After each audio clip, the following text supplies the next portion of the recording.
Bullies. Aren't they just the worst? Dumping chocolate milk on your head, taking your eraser and not giving it back. Threatening to kill you. Here's 3 stories. Grab a blanket, turn off your lights, and let's return to the schoolyard. For 3 stories where childhood assaulters could have become deadly.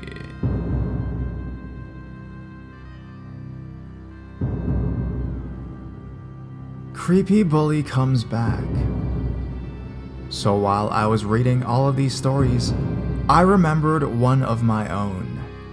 I want to state that my English is my second language, so I will come back to edit if something is off with the grammar. I live in South America, and in the time when I was around 5 or 6 years old, me and my family lived in a little house, the first one that my father ever bought. The house was situated in a very populated neighborhood.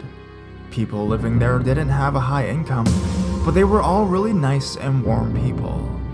We knew almost everyone in our street, and me and my brother used to always play outside until late at night with no trouble at all. Except for me. There was a kid that lived a few houses from ours that was my own little bully. He was around my age, and I remember him distinctly because he had a really noticeable features, freckles, and bright red-orange hair. I never really knew his parents, and they weren't really sociable to the rest of the parents, so my parents never really knew them either. When this kid was in the streets, it was my worst nightmare. He used to pull my hair, manhandle me. Note that I'm a very small and fragile girl. Pinch my face and arms, and he always laughed while doing all of these things, even when I seemed extremely annoyed and scared. He scared me to the point when I was out and I saw him getting near me, I would run towards my house and stay inside for the whole day. Looking back, I think there was something wrong with this boy because he never talked, not a word. When I ran in and closed the fence of my house, which you could see through, he would stay there trying to get me through it, throwing his arms inside and trying to stick his head in. He just creeped me out to no end. The tormenting stopped a little while after my brother hit him once, because he was honestly getting too violent towards me. We finally moved from that neighborhood when I was around 7 years old. Fast forward a few years later, I was 10 years old, and I had long forgotten about this situation. I was with my mom to do some errands. She had to quickly deliver something to a friend's house, so we went in the car. She parked the car across the street of her friend's house and told me it would be a few minutes. So she left me in the passenger seat with the window slightly opened. She crossed the street and ringed her friend, and they just stayed there talking in the doorway. While I was waiting, I saw 3 boys walking towards the car, and I instantly felt like my stomach was turning upside down. He grew up, but I could still recognize him after 5 years. He looked at the car and caught me looking at him. He instantly put a serious face on and started walking towards the car fast. At this moment, I just completely froze. I wanted to yell for my mom, but she was across the street and he would hear me yelling. Suddenly, he was out of my window.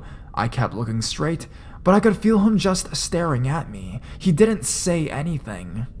He then proceeded to try opening the door, which luckily was locked. Just when I felt a bit safer, he starts getting his head really close to the window, like he was looking for something inside of the car. I didn't get what he was trying to do, but he couldn't even get through it anyway, so I just kind of stayed there waiting for this all to be over. But just when I got what he had been looking for, he found it. He finally spotted the lock. Unfortunately, my car at the time had the lock just at the base of the window. He then gave this big smile while looking me dead in the eye. A big fucking terrifying smile. And he slowly started to get his arm through the window, obviously going for the lock. Now, I was thoroughly terrified and just wanting to get the fuck out of there. And that's just what I did. In a daring move, I got to the driver's seat, unlocked the doors, and got out running. I crossed the street without even looking back because fuck it, and got to my mom crying and shaking. When I looked back, he had the door opened and was still staring at me smiling. My mother just screamed at him and told him to close the fucking door and leave, which he did, and just like that, it was all over. It's been more than 10 years since that happened, and I'm still trying to figure out what was wrong with him. Though, I'm not anticipating another encounter. Creepy bully from my childhood, let's not meet again.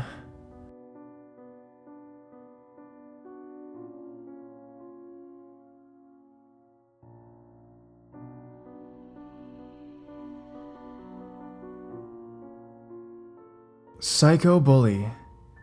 If this doesn't belong in the subreddit, I will move it to another. I was a junior in high school at the time, 2008 to 2009 school year. When I recall this, I think, why didn't I have this asshole arrested? Mid-October, I met a group of 3 girls, who we shall call Amber, Andrea, and Joyce. Despite the fact that Amber, Andrea, and Joyce were freshmen, we became close friends due to our love of anime. One day, when hanging out with my friends, another kid joined the group.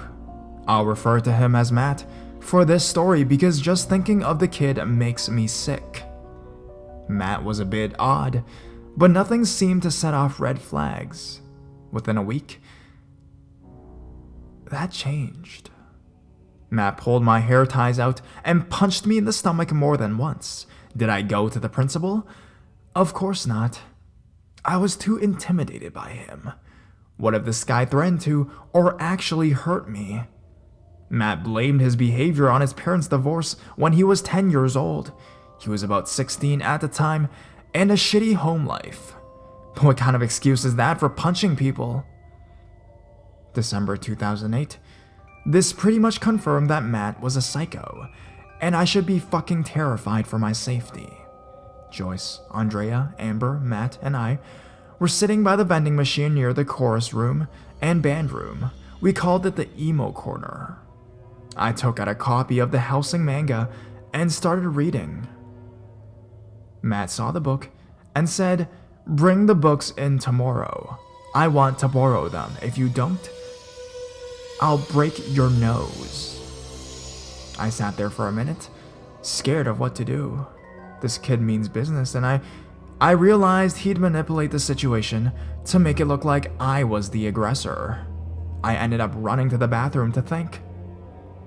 March 2009, I finally told my mom about Matt. Of course, being the totally protective person she was, she emailed the administration to tell them of the situation. I talked to one of the assistant principals about what Matt was doing the next day at school. She assured me that she would take care of the situation. Of course, right after the talk, Matt starts interrogating me, asking me what I was talking to the assistant principal about. I had to think of a lie and quick, so I said it was something about anime club. A couple of days later, Amber told me that Matt was suspended for 3 days. I was furious he got such a light punishment. I wanted him expelled. Soon after Matt came back, I found out that the assistant principal had a restraining order put out on me, saying that I couldn't be near Matt. What? Apparently, the pulling my hair ties out, stomach punching, and threats of physical violence was my fault. What a load of shit. Thank God Matt ended up moving at the end of the year. I have a feeling that he'll end up on the news one day. Whether if it's for a murder or a mass shooting, I'm not sure. Psycho bully who ruined my junior year and made me fear for my safety. Let's not meet again.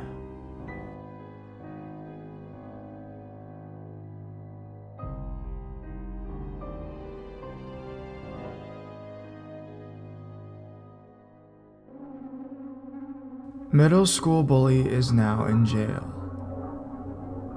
This all happened 2 years ago.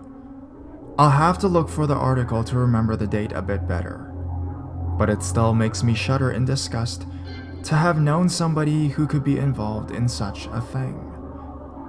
I had the displeasure of meeting this individual while attending the same middle school as him and sharing a few classes, one of them being home economics. I really liked that class, except for the part where this kid would throw sewing needles at me. Not funny and not safe. I could have lost an eye because of this idiot.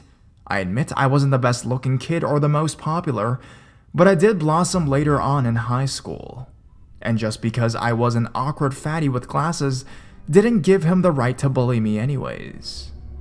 Moving on now to high school, like I said, I blossomed and had developed some type of self-esteem by that time. I was getting male attention that I didn't get before. And one day this guy shows up in my inbox on Facebook and tells me how attractive he thought I was and wondering if we could get together. Of course, I declined, not only because he had been a jerk to me a few years earlier, but because he came off as a creep who would not take no for an answer. Every day, he would message me and get ignored or a sarcastic response, depending on how I was feeling at the time. He was quite annoying with his persistence. I had moved to a different city and went to a different high school, so luckily, I didn't ever have to see him. Then, one day, my sister mentions an attack on a girl she was classmates with. The girl had been attacked and gang raped by her friends and a few familiar names that my sister and I knew from having lived in the area and gone to school with them. The name that stood out most to me was his, and the fact that he had been trying to get me to meet up with him for a few months. It was a good thing I had been smart enough to let him know that he was barking up the wrong tree. So bully turned scumbag criminal, let's not meet again, and hope you get the lengthy punishment you and your goons deserve.